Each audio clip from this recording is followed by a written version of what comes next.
Okay, welcome to this session. I've titled Five Steps to Service Excellence, Improving Relationships via Effective Communication. This training goes back probably a good 20 years as a clinical engineer, maybe a little bit further, when it came to having to work with a lot of different customers and train my staff, my personnel, for high levels of customer interaction because we had expanded to covering five additional facilities, or actually four facilities beyond our main hospital. We had three other hospitals and a very large outpatient center. And so each of the of my personnel, they acted, if you will, as their own directors or managers, if you will, of these smaller facilities. I intentionally gave them a high level ownership of these smaller facilities. They ranged anywhere from 60 to 90 bed facilities when it came to clinical equipment. And I really needed them to develop a very high level of customer service independently. And I would follow up on that. Um, but also, of course, these tools or these skills were applicable to any situation at any site, and that's the reason why I'm sharing this with you. Again, this is going to feel maybe a little bit like it's for service calls, and maybe not necessarily for um, management, customer relations, but they truly are pretty much one and the same with just a little bit of tweaking and a little bit of modification. So I know you'll pick up on this very quickly. Again, I'm going to try to blend the two together because, again, this training, as I said to you, was very, very specific to service and technician and service delivery. However, I've used it specifically for management and leadership interactions.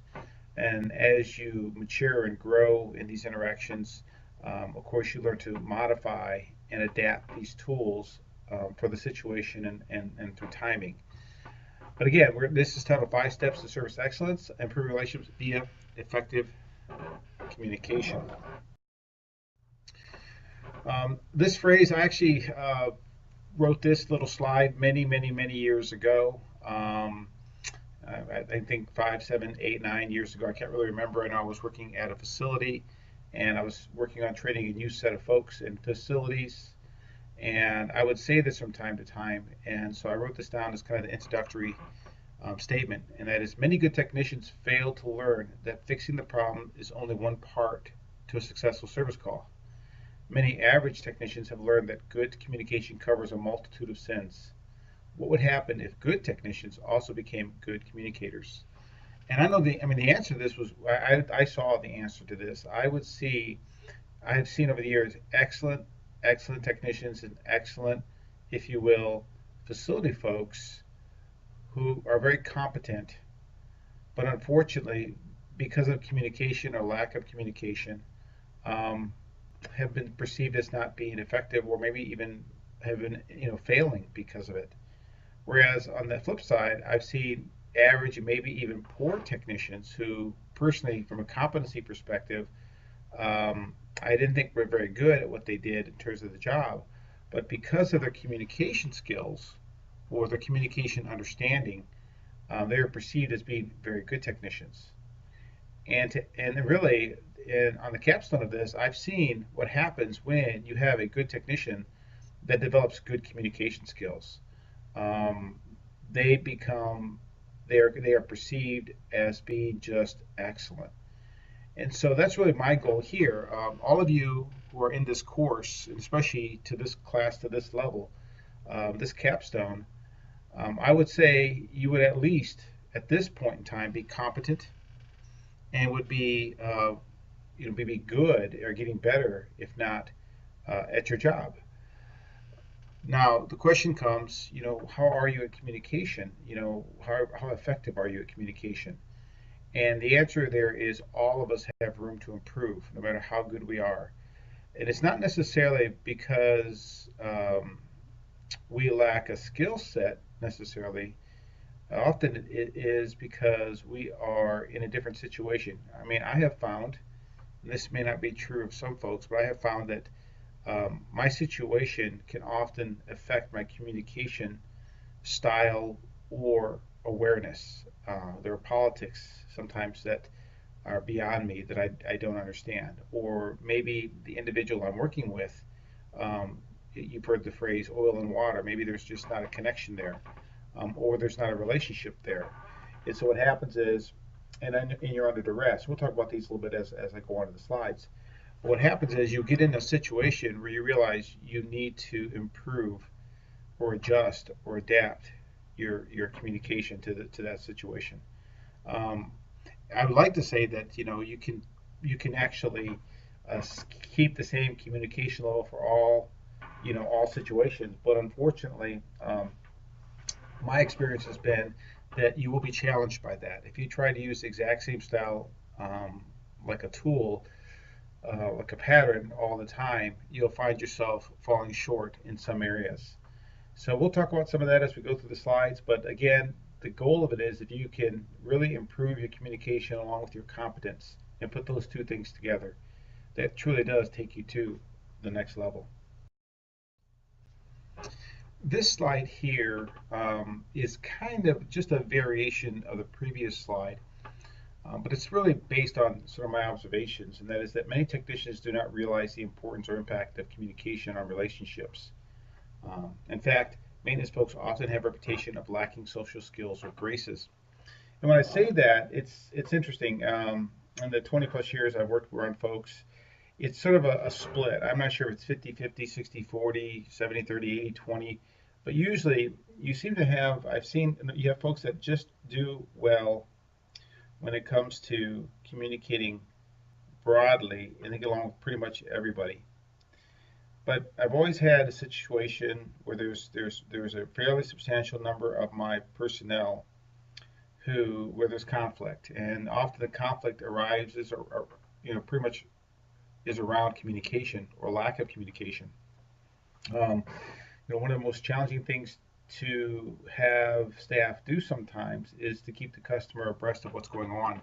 And just over the years, I've received calls a number of times asking the question, well, is it fixed, or when are they going to come back? And when in fact they're not coming back because it is fixed, but they just didn't communicate effectively or didn't communicate at all that it was fixed. Maybe somebody was out to lunch or something like that, or you never know what the circumstances might be. The other thing that I've seen an awful lot of over the years is where the maintenance person or technician doesn't set an expectation with the customer. They come to the room, they look at the problem, they talk amongst themselves, and then they leave. And the customer is left wondering, well, what's next? And so you often get, the phone call saying, hey, they were here this morning, or they left, or they were nodding their head back and forth, and or they sounded like it couldn't be fixed, or whatever it is, and then there's just no follow up, and so there's this vacuum, and the customer will fill that vacuum with what they believe is the answer, which is typically fairly negative, and you're left to have to follow up, on the situation. So just little things like that, it seems to add problems. And sometimes it gets to the point where the customer will say to you, I prefer to see this person, or I prefer to see that person, or I prefer not to see this person, or not to see that person. Um, and then when you talk to the technician or the person about it, it ends up becoming, to them it was obvious what was going on, and they thought they did what they needed to do, or didn't realize that they needed to do anything more than they did.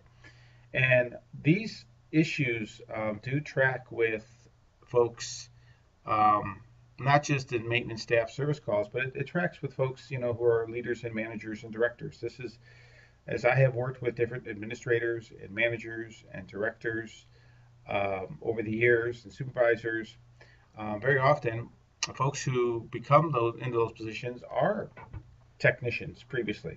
I guess I was a technician. I would imagine many of you have been, staff or technicians or trades or whatever previous to being in management, or if you're not in management, you are now getting ready to go into management. And so that these weaknesses, these communication gaps, if you will, follow us, and they sort of they become bigger. The gaps get larger when you get into a leadership position, and that's the reason for this module and these other modules.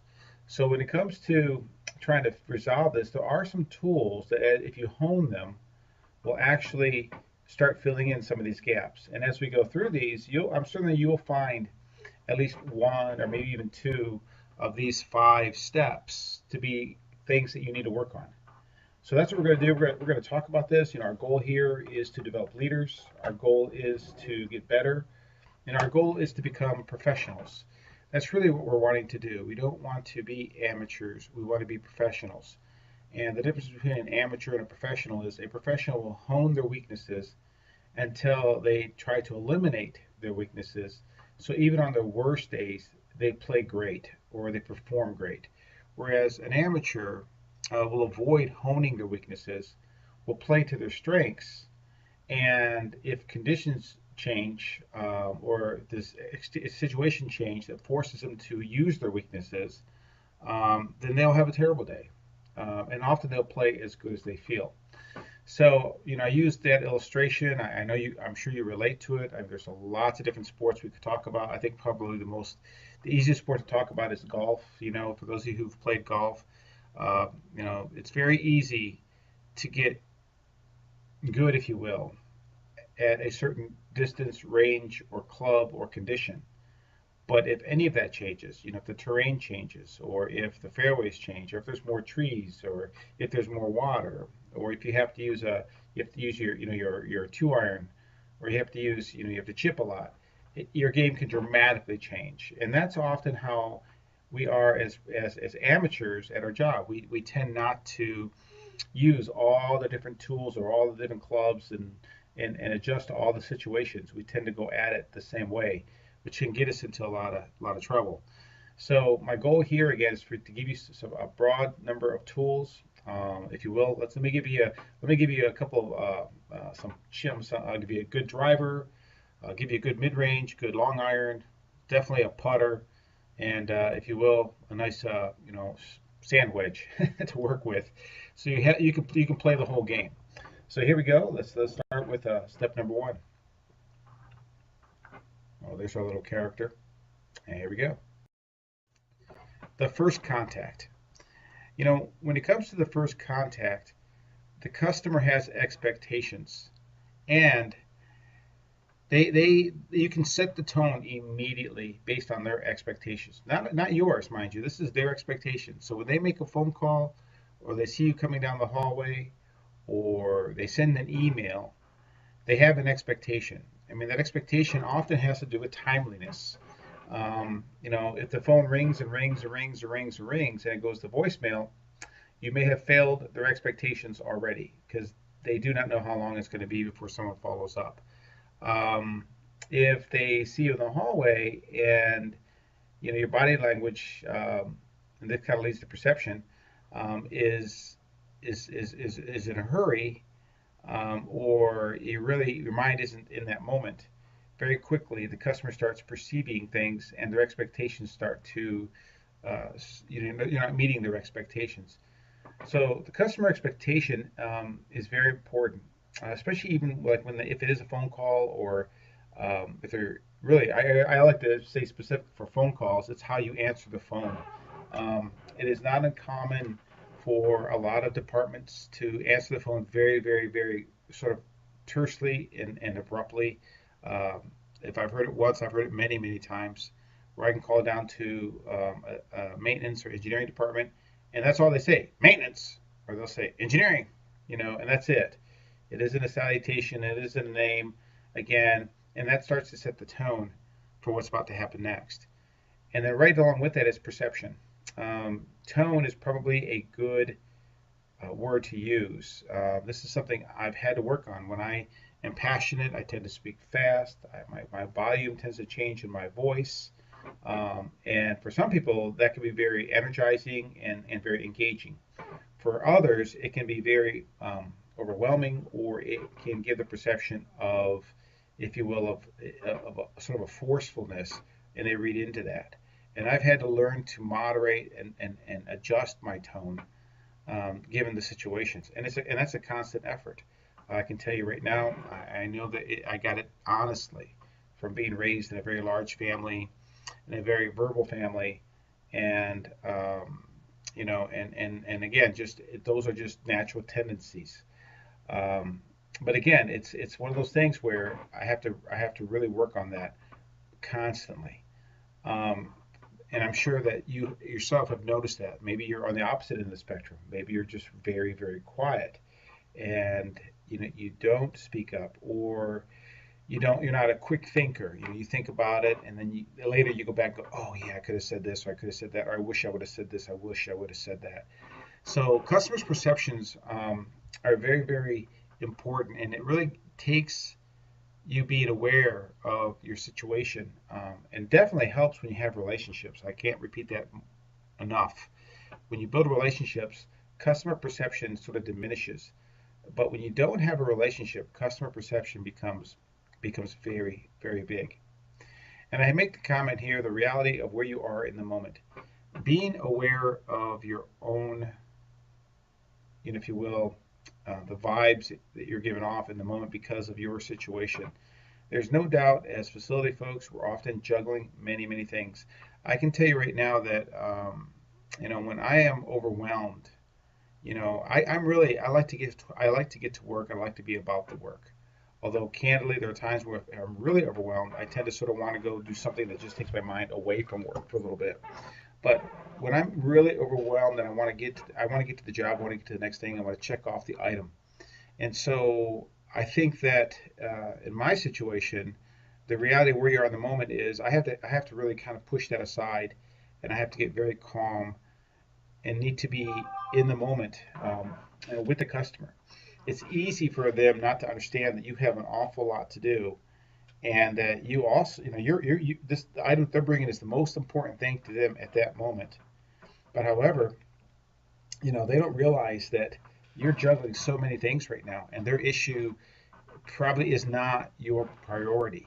I'm imagine and having worked with folks, especially in academia, I can sort of tell just by reading what you write and talking to you that I'm sure some of you are very good at sort of just being always in that sort of that calm moment, and the external things are sort of just external, and others I can tell are affected by the moment, and that in that moment, you too, um, probably have to adjust your tone and your pace and your intensity to stay in the moment.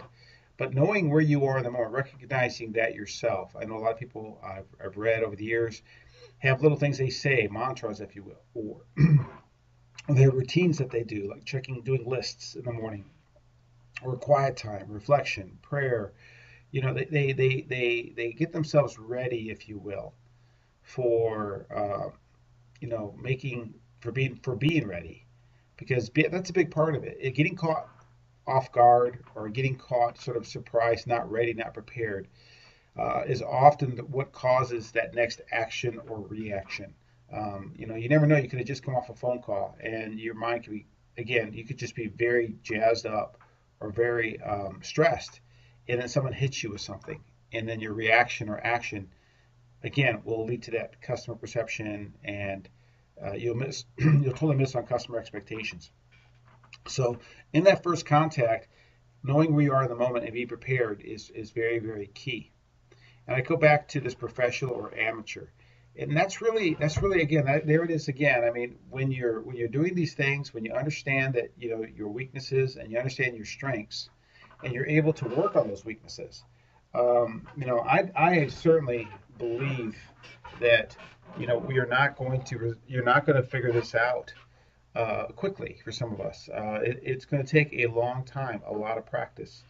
In fact, one of the things I've read a while back is that it takes about 10,000 hours of practicing something to hone a skill and to become a professional. And if you take 10,000 hours and you think of it as pretty much like, if you will, like a work week, a work year of 2,000 hours or so, 2,080, then that's really about 5 years of work. So, and truly, I think that that's probably not too far from the truth. If you really practice, especially on your weaknesses, things that you have, it doesn't come naturally. You have to be very intentional, and you have to practice it, and you have to realize that during that time of practicing, sometimes it's not going to look very pretty. Going back to the golf game, if you can't use a certain club, you're gonna just do all kinds of crazy things. You're gonna miss the ball. You're gonna take a massive divot, you're going to hook it, you're going to slice it. It's just going to look ugly. And sometimes, but if you're really, really practicing, each time you're going to learn a little bit and you're going to get a little what we call muscle memory. And so for the next time, it's going to go a little better. And then as you get different variations of applying your skill, then you'll be able to again hone it even more and more. So it does take time because there are so many variations when it comes to human relations. So again, bringing up that professional idea, that's really what it's going to take. It's going to take knowing yourself. It's going to be understanding the situation, understanding the customer's expectations, building relationships, and then you'll see yourself start to hone it to more of a professional level. This does not mean that you don't have those feelings or you don't go through those struggles. It just means you learn how to act and react to them differently. And again, hopefully that's what this session will help you sort of start to reflect on, and that is, again, how important that first contact is. If you can establish that first contact and make that communication effective, it will start things off the right way. And unfortunately, many times, if that first contact isn't right, it almost doesn't matter what you do next. It's going to, cause things to go the direction you just don't want it to go, and it's going to be hard to recover from it. But that's the first step: is first contact and understanding how important it is, how vital it is. The next step, which is really right on the heels of first contact and could have stayed with it, but to me it is so much separate in terms of how you work through it and how you develop the skill set. I had to make it separate, and that is making and keeping commitments. It is very common for us, again, when we're busy, we're rushing, we have a lot to do, we're juggling a lot, to use generalities. And our generalities are often very well intentioned, but things like, yeah, I'll get to it. Yes, I'm on it. I'll take care of it. Things like that, where you make these broad sort of statements that are meant to give the person confidence that you're going to resolve the issue or the problem in a timely manner. Unfortunately, when you say statements like that, there is no time to it. And so the customer is left thinking, okay, he's right on it. It means he'll be down here in minutes or seconds or whatever their expectation is. And you may not have meant that at all. You might have meant today sometime. You might even meant this week sometime. But that gets a lot of folks in trouble when we do that. And really what the customer wants to hear is something very specific and time bound. And even if it's something like, I cannot get to that today, but I will be there first thing in the morning, or I'll have someone there tomorrow afternoon, or I apologize. Unfortunately, the person that does that isn't here right now, but I will call someone in, and when they let me know when they're coming, I'll let you know, or can it wait till the end of the week?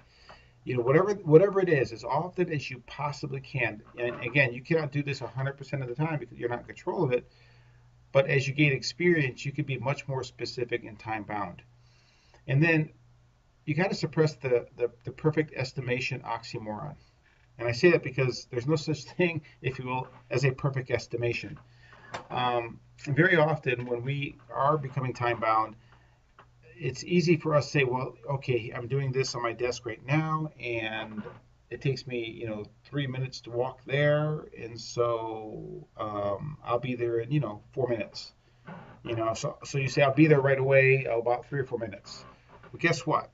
So you're heading down the hallway, and you get stopped by someone, and you have a 10-minute conversation. Well, if you told someone you'll be there in 3 or 4 minutes or 5 minutes, you get there in 10 or 15, you've missed it by a lot. And that person may have been waiting for you so they could tell you or wait for you to come in the room, and they're waiting 5 or 10 minutes, and they are not happy when you get there. And so, when I had to learn this, and I had to really, really learn this, was when I was a field engineer and I was driving often 2 to 4 hours to a destination, and the folks on the other end were urgently wanting you there yesterday. And the reality is that if the car ran perfectly and I didn't have to stop to get gas and I didn't stop to get anything to eat and there was no traffic, yes, I could get there in just this time or that time. And early on in my career, I would make the mistake of saying a time and missing it by just a little bit, but missing it by enough. I knew I had missed the expectation. So, you have to really sit there and say, even though you use estimation, if you will, to set yourself up to exceed expectations. And you do this, I put by say by being realistic. I mean, I have seen people take this to an extreme. Literally, they really could get up and go down and take care of the issue and be there in 5 or 10 minutes, and they'll say they'll be there in 2 hours or 3 hours or an hour, and they're there in 5 or 10 minutes, or 15 or 20. That's not right either. There may be a situation where you might want to do that for reasons, but for me, you really shouldn't pad too much. I mean, there's a realistic amount of time to pad. Usually I would say double is pretty realistic. If you think you'll be there in 5, say 10. Say be there in 30, say an hour. 15, say 30. 10, say 20. Actually, I wouldn't say 2 days if it's a day, but there's a point where it gets silly again. But be realistic. I mean, set yourself up to exceed expectations. If it's an hour drive, I think an hour and a half, 2 hours is a realistic, you know, add, especially when it comes to parking and things like that. But you know how it is. We all have know where we live, and what the environment is like, and the things that could slow us down. It's kind of funny. When I lived in Virginia, one of the big variables was a piece of road on I-64 called the HRBT, the Hampton Road Bridge Tunnel. I mean, it was a nightmare. No one liked to go through it. It was the really one of the main ways and only ways, if you will. Well, I shouldn't say the only way, but one of the main ways you left Virginia Beach area heading towards Richmond, and you could get stopped there for hours. You just never really knew, and so it was really hard for folks to set expectations. You just didn't know, and so you really had to kind of say, well, I don't know. I'm going through the HRBT. I hope to be there, if it works out well, an hour and a half, but if not, it could be 2 or 3. But people understood that as well. But anyway, you need to understand your situation, and you need to understand how to exceed expectations by buying yourself some time. And really, it's really done with the best of intentions. I know that. I know that when I did it, you really just wanted to, meet. You wanted to really just tell the customer something that they wanted to hear. And again, they may even challenge you and say, well, can't you be here any sooner? And maybe only at that point you say, well, things go perfectly. I can be there in this amount of time. So, again, set yourself up to be successful. Make sure you pad appropriately. And also, if you're not going to meet expectations, be sure to call and reset. This is maybe not so true if it's going to be just a few minutes. But it's definitely true if it's going to be, more than a few minutes. If you're going to be running 15, 20, 30 minutes behind, actually, there's sometimes where if you're going to be running 1 minute behind, you need to reset expectations. I would say an interview. If you're going to be doing an interview and you're not going to get there till right on the hour or a minute late, you definitely want to call and say, I apologize. I meant to be there, 10 minutes early. I'm not going to be there. I'm going to be 2 or 3 minutes late. Very important in a situation like that to reset the expectation. And even then, I wouldn't even say 2 or 3. I would say 5 or 10. And so, same thing when it comes to, especially when it comes to beyond that. If it's going to be a day late, you definitely want to call and reset expectations, or otherwise. Occasionally, based on the situation, the customer may not allow you to reset expectations. They may say, well, you know what? Is there anything else I can do since you cannot accomplish this in that amount of time? And they may choose to go a different path even. And that really is important that they're allowed to do that, because sometimes depending on what it is, it may be critical or urgent, and unfortunately your inability to follow up will at least give them the opportunity to address the issue in a more timely manner. So be sure to reset expectations if you're not able to keep your commitments. So again, that's a whole nother section right there. And again, that's another one where, again, I'm sure some of you are excellent at this, but I'm sure some of you, this is something that you need to work on.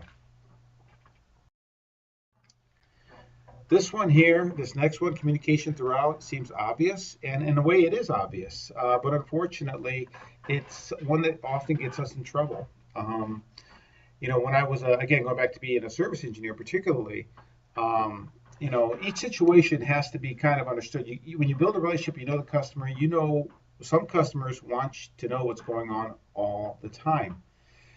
Some customers just want to know you're there working on it. They don't care. And knowing that is huge. And so understanding your customers and finding out how often they want updated is important.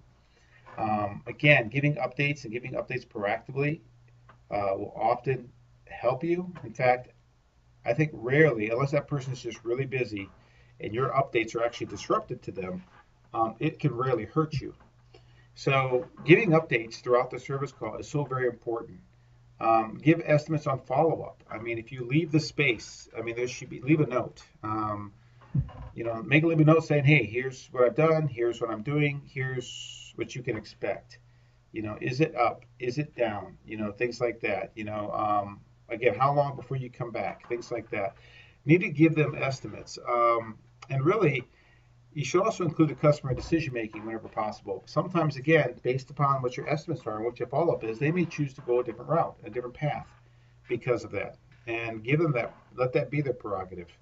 Um, it's important to, especially when things don't go the way you expect it to go. I have been in situations where I've ordered a part and everything would think that part would be showing up, the next day, and it's not been the next day. Sometimes it's even worse. It could be not even the next day after that. I've just got you order the part, you get the part comes in, you tell the customer it's in, you get down there, you open it up, and guess what? Wrong part.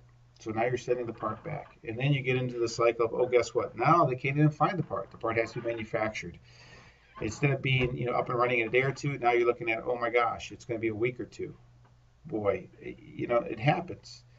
But if you're talking to the customer and you're resetting expectations and you let them know what you're doing, it will keep you out of a lot of trouble, and it'll often keep the customer from getting upset and them going to the next level, or them wanting to talk to your boss or something like that. People do understand that not things don't always go right for us. Hopefully, it doesn't happen a lot, because true to form, if it does happen, you know, over and over again, then sometimes it does get that can cause problems. And we have to go back and look at why is it happening so frequently. What is wrong?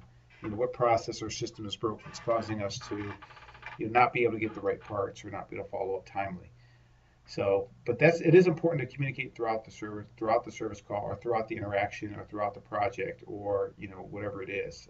Because again, sometimes we get into projects or service issues that run a long time. It could be days, weeks, and possibly months. The exit interview, which is number 4. And again, this seems like a micro step, but I can't begin to tell you the value of this step. These last 2 steps are the ones that really take you, in my opinion, to the next level. Um, they are, because they're often the hardest ones to do consistently. And in this one here, the exit interview, it's really just that last little piece before you leave, where you really say to the customer, you follow up, you talk with them, and you ask them their opinion on how things are going. You let them validate what you've done. Very often, and it does happen, that we'll do something and we'll take care of the problem to our satisfaction. But we come to find out it's not to the customer's satisfaction. And it's a lot easier, almost always, to take care of that problem before you leave, or at least address the issue before you leave, than to get the call later calling you back with a customer who's not happy with the outcome. So, you let the customer validate the work, and then you say those words that can be kind of scary, and that is there anything else I can do before I leave? This is hard on us, because so many times we are so overbooked, it seems like every day, that we don't want to be slowed down too much. And so when we make the comment, is there anything else I can do? We open ourselves up. And I have seen in the past where customers will test it. They will actually see if you're sincere about that statement, but they won't do it often. I've seen, they only do this to see if we are sincere sometimes. Um, and they'll read your body language. It's so important. Again, this goes back to what we talked about even earlier with first contact. your body language speaks volumes. And if you're really one leg out the door and you're holding the door and you're got your head popped back in the room and you're saying, "Is there anything else I can do?" They know you don't mean it. They know that you're out the door. So, adjusting our body language, being present, and being in the moment is really so important if you're going to say this, if you're going to do this. I remember years ago, I may have mentioned this before, but I was working with some housekeepers and we were doing a similar type communication, scripted communication for the housekeepers in environmental services. They were in patient rooms. And we had asked them that before they left, and we had them take ownership of everything in the room, maintenance issues or even they didn't take care of ownership of nursing issues, but if there's something they could do for them that called for a nurse, they would take ownership of following up. And but one of the things we had to do was I say this statement pretty much before I leave. Is there anything I can do? And I remember this nurse, this housekeeper. She was, to see her, she's probably in her late 60s. I remember that she was the single income person taking care of a sickly husband. She was from West Virginia, so her her verbal skill set was not the greatest skill set. She wasn't highly educated, but she was very sincere, and that sincerity came across. And I remember we were doing the training. She came up to me and she said to me, she goes, "Mike," she goes, "before I leave," she goes, "I'm not sure if I should be holding a mop in my hand or not." She goes, "Because I think if I'm holding the mop, it's going to look like I want to leave." And so she showed me, she demonstrated, and it was the coolest thing. She took the mop and she walked out of the room. She put the mop in the bucket and she walked back in the room without the mop. And then she practiced her scripting and said, "Is there anything else I can do before I leave?" And she goes, "Do you think that's better than standing?" And she came and got the mop and held the mop in her hand and did the same thing. And I was just like, that's just so awesome. I said, "That's amazing." I said, I think it doesn't really matter to me which way you do it, but if you're sincere, they'll understand. And she was going to be sincere either way. And it's just one of those little moments when people are taking things like this very seriously and intentionally, it shows. I knew when she said that she was going to do great. And to be candid, she did. She did absolutely wonderful. And no, you can't tell me you can't teach someone a new trick, if you will, because she was to me was one of those people that you would think really close to retirement, but working her whole life, who was sitting there wanting to do something. She was very earnest about the training, and that was just a really beautiful moment. And here I am sharing it, I don't know, 15 years later, about that training. So that's just one of those things that you really want to really kind of hone in on this. This really does. To me, this is kind of like getting you to that. These are the chip shots here. These are those things that get you close to that goal of putting it in the hole. Again, using that golf language again. If you do this right, you're right there. You're really, if you've done the previous communications and you're doing these exit interviews along with it, you're getting really, really close. And you're definitely you can even stop here in many cases. And you can say, okay, you can put it in. This would be your birdies and your eagles. If you put it in here, you're doing great on a consistent basis doing these 4 steps. We're going to go to the last step. And the last step to me is really, they say you drive for show and you putt for dough. And I think that's what this is. I often call it the icing on the cake. And it's a simple one. It's the follow-up.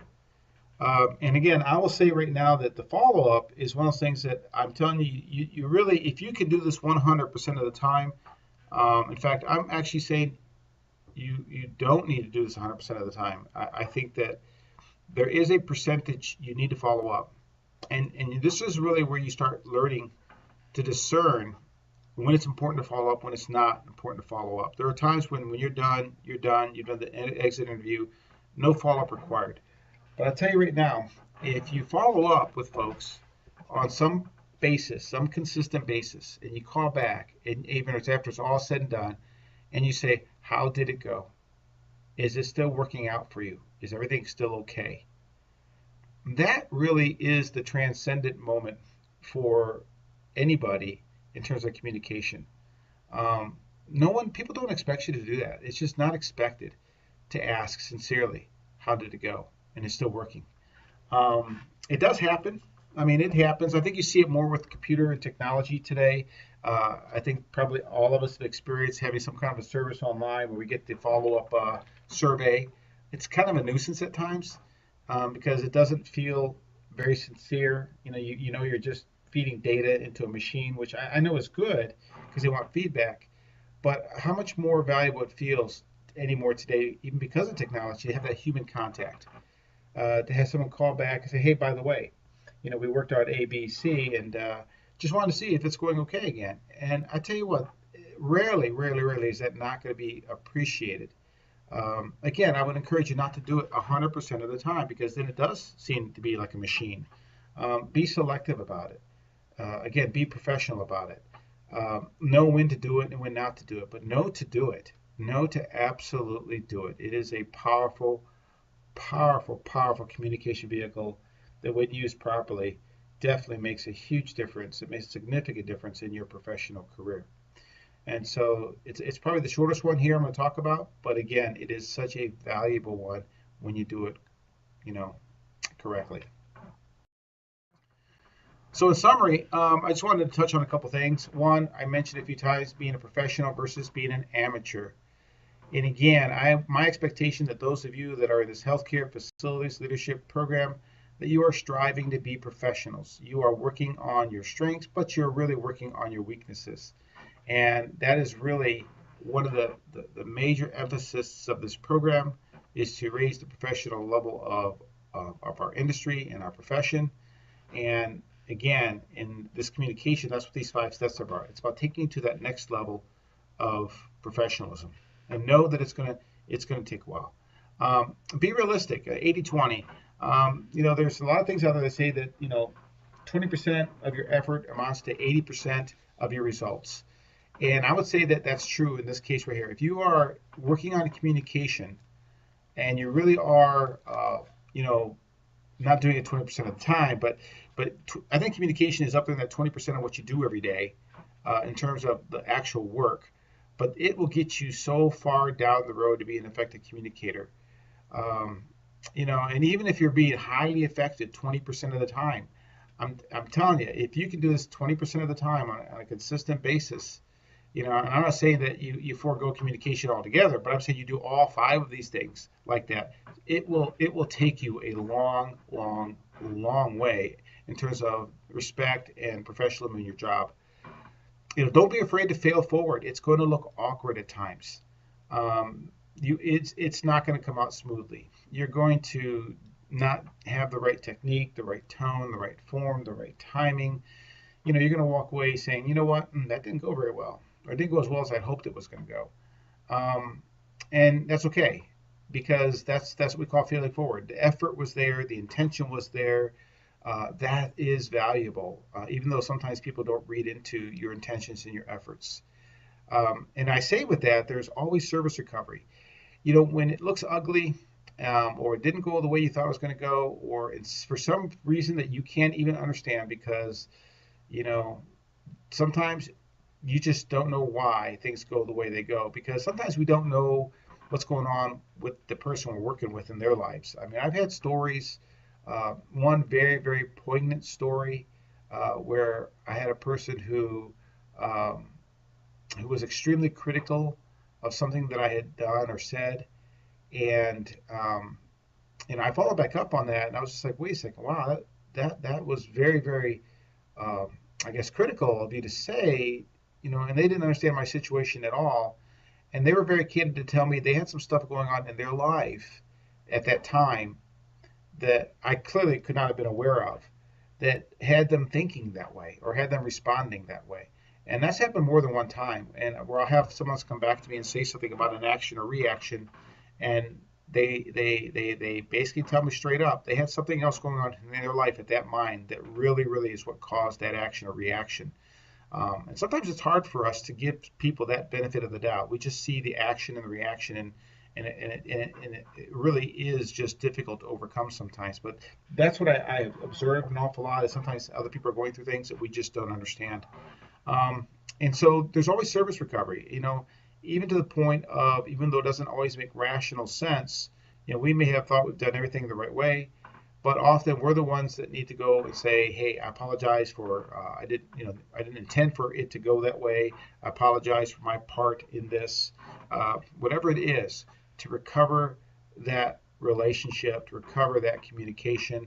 Again, it's always there, and rarely, rarely, rarely. In fact, I don't know that I ever really found a time where it was not effective at the end if things didn't go well with all your best intentions. And of course, last but not least, and this kind of goes along with failing forward, it's a journey. We talked about those 5,000 hours or 10,000 hours or 5 years of effort of honing our weaknesses. Again, you're in this program, you're part of a journey. I'm sure it's not been easy at times, and in turn, it's been very difficult at times. Guaranteed for the majority of us, developing and adjusting our communication style and resources and tools at times will not be easy. And we'll have to just take what we can from it day by day. But guaranteed, guaranteed, if you apply these 5 steps and if you hone them and if you're afraid not for them to not necessarily go right all the time, but to fail forward, uh, you will arrive in a better place on this journey. You may never be a great golfer because we only use that for illustration purposes. But you will become, in my opinion, a great leader. I just can't see it. I mean, I've seen people apply these skills, and trust me, if you get through this program, you're gonna be different day one. You're gonna be good for our profession, our industry. But if you put that together with these communication skills, you will be great at what you do, no matter what it is, whether it has to do with healthcare facilities management or whatever else you choose to do with your skills. So that's the summary for this session, and I hope you appreciate it. I really do hope it helps you be different day one. I hope you get you ahead of the game, further ahead than I came into it, and that's really the goal of this program, is to make you better, to make our industry better for our customers and for those patients that we serve.